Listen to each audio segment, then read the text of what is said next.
सबसे बड़ी खबर दर्शकों को पहले बता दें, यूपी के बिजनौर से खबर आ रही है, जहां पर औरंगजेब पर टिप्पणी करना एक सिख युवक को भारी पड़ गया।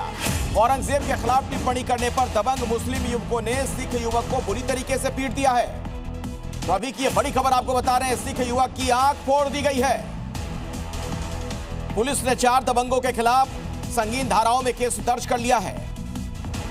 2 आरोपी गिरफ्तार किए गए हैं, 2 अभी भी फरार बताए जाते हैं, अधमरा छोड़कर भागे। 2 आरोपी गिरफ्तार किए गए, 2 की तलाश की जा रही है। देखिए कितनी निर्दयता के साथ, दरिंदगी के साथ पीटा गया है इस युवक को। औरंगजेब पर टिप्पणी करने पर इस तरीके से गुस्सा, आक्रोश, ये बिजनौर की घटना है।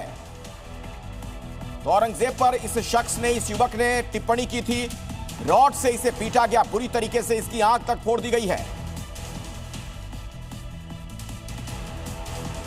इस पूरे मामले में कुछ बड़ी जानकारी दर्शकों तक मैं पहुंचा दूं। दरअसल आपको यह बताते हैं कि आखिर ये पूरा मामला है क्या। औरंगजेब के खिलाफ सिख युवक की टिप्पणी थी और उसके बाद देखिए किस तरीके का गुस्सा फूटता है। मुस्लिम युवकों ने इस सिख युवक को बुरी तरीके से पीटा, अधमरा कर दिया गया, इसे लोहे की रॉड से मारकर इसकी आंख तक फोड़ दी गई। पीड़ित सिख युवक एम्स दिल्ली में फिलहाल भर्ती है, वहां उसका इलाज चल रहा है, उसकी हालत गंभीर बताई जाती है। 4 दबंगों के खिलाफ संगीन धाराओं में मुकदमा दर्ज किया गया है, केस दर्ज किया गया है और अभी तक की जानकारी के मुताबिक 2 आरोपी गिरफ्तार कर लिए गए हैं, लेकिन 2 आरोपी अभी भी फरार बताए जा रहे हैं। लेकिन औरंगजेब के नाम पर जिस तरीके की ये दरिंदगी देखने को मिली है, उससे कई गंभीर सवाल भी खड़े होते हैं। मैंने आज इंस्पेक्टर से फिर बात की थी और उसने मुझसे यही कहा है कि मैडम कल तक मैं अपराधियों को पकड़ के जेल में भेज दूंगा। उसे मैंने यही कहा है कि हमें कल तक रिजल्ट चाहिए, क्योंकि कल लखनऊ से वापसी में मैं बिजनौर नहीं जाऊंगी। मैंने उसे बता दिया कि मैं नूरपुर ही आऊंगी और मुझे कल तक अपराधी जेल में चाहिए, आपकी गिरफ्त में आ जाने चाहिए। तो उसने मुझसे यही कहा है इंस्पेक्टर ने कि रात को ही मैडम हम उन्हें पकड़ लेंगे और पूरी दबिश देंगे, आपको रिजल्ट मिलेगा। आइए सीधे मैं आपको बिजनौर लिए चलता हूं। ब्रजेश तिवारी हमारे सहयोगी वहीं पर मौजूद हैं। ब्रजेश, आपको और क्या जानकारी इस बाबत मिल पा रही है? देखिए, सीधा लोगों से ही बात करेंगे, क्योंकि जिस तरीके की बयानबाजी और उसके बाद उस युवक की हालत में बताऊं, परिवार के लोग अस्पताल में हैं, लेकिन जो बाकी लोग हैं, स्थानीय लोग हैं, गुरुद्वारे के पास में मौजूद हूं और यहीं से शुरुआत भी हुई थी, संगत चल रही थी और उसके बाद अब लोगों को जो आश्वासन मिल रहा है, अगर बात करते हैं, ये औरंगजेब को लेके जो संगत में बातें आई वो क्या कुछ थी और ये लड़के कौन हैं जो इस तरह से आमादा हो गए जान से मारने की कोशिश करने में? देखिए, मैं सबसे पहले तो आप लोगों का धन्यवाद देता हूं, आप स्पेशली इसको कवरेज करने के लिए आए हैं। जैसा शहीदी दिहाड़े अभी इस समय चल रहे हैं, शहीदी सप्ताह चल रहे हैं, तो जो इतिहास है उसको बदला नहीं जा सकता है, इतिहास को रिपीट नहीं किया जा सकता, इतिहास को बताया जा सकता है आने वाली जनरेशन के लिए।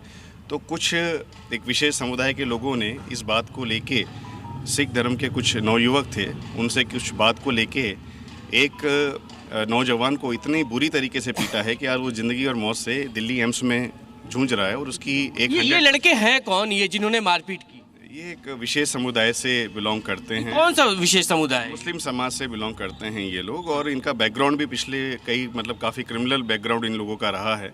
और इतनी बुरी तरीके से उस लड़के को पीटा है। वो स्टूडेंट लड़का है जिसकी एक आंख की रोशनी 100% चली गई है और नाक का भी उसको। शुरुआत कैसे हुई विवाद की आखिरकार, क्योंकि ये जो पीड़ित है गुजर रहा था या रोका गया उसको, शुरुआत कैसे? ये देखिए, हो सकता है मे बी कि ये प्री प्लानिंग हो उन लोगों का, कि वेट एंड वॉच वाला, कि कोई बंदा सीधा साधा आए और उस पर अपना आक्रोश दिखाए।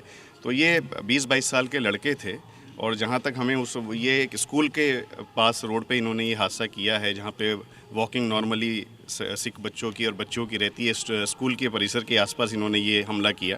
और मुझे लगता है कुछ लोग ऐसा बता रहे थे कि ये लोग कई दिनों से घात लगाए बैठे थे कि भाई इस तरह से कुछ ये काम करेंगे या हमला करेंगे। संगत में इतिहास की आप बात कर रहे थे, इतिहास में कौन सी ऐसी बात बताई गई कि इन लड़कों को इतना बुरा लग गया कि उसके साथ मारपीट कर दी गई? देखिए, आप सब जानते हैं कि अभी सफ़र सादत के प्रोग्राम चल ही रहे थे, तो हम गुरुद्वारे में बैठ के जब तक इस देश की शांति अमन के लिए कार्य चल रहा था, इस देश में शांति रहे। अब पता नहीं ये कुछ ऐसे सरदारी तत्व के लोग हैं, इनका पहले भी विवाद रहा है, ये पहले भी विवादित रहे हैं, परिवार से विवादित रहे हैं। अब वो सिख नौजवान कहीं जा रहा था, उसको मैं ये समझना चाह रहा था कि ऐसी कौन सी बात थी, ऐसी संगत में कौन सी बात हो रही थी कि इन लड़कों को इतना बुरा लगा कि उसे घेरा गया, 4 लोगों ने इस कदर पीटा कि वो एम्स पहुंच गया। जी, जब जानते हैं आप, जब कोई भी किसी को समाज को कोई बात चुभ नहीं पाती, तो उनके साथ ये घटना घटी कि उनको अच्छा नहीं लगा होगा शायद कि जिस तरह से यहाँ पर वाणियाँ चल रही थी, उनको बार बार धर्म के विपरीत उनको बुरा लगा होगा कि शायद औरंगजेब की वो बात को खपा नहीं पा रहे होंगे। कौन सी बात औरंगजेब की यहाँ पे हो रही थी? देखिए, औरंगजेब की बात यही चल रही थी कि जिस तरह से औरंगजेब ने श्री गुरु गोविंद सिंह महाराज जी के बच्चों की सफ़र शहादत का जिक्र चल रहा था, तो हो सकता है कि उनके दिल को अच्छा नहीं लग रहा होगा। हर इंसान चाहता है कि, तो औरंगजेब के वो मार्ग पर चल रहे थे, वो बच्चा जो जा रहा था निकला, उसके मारपीट की, और मारपीट उसके साथ इतनी की है कि उसकी एक आँख की तो रोशनी जा चुकी है, लेकिन हमारे बीच में है, और मेरी कल ही अभी परिजनों से बात भी हुई है कि उसकी एक आँख की रोशनी बिल्कुल जा चुकी है। और जो 2 लड़के थे वो तो अरेस्ट किए गए हैं।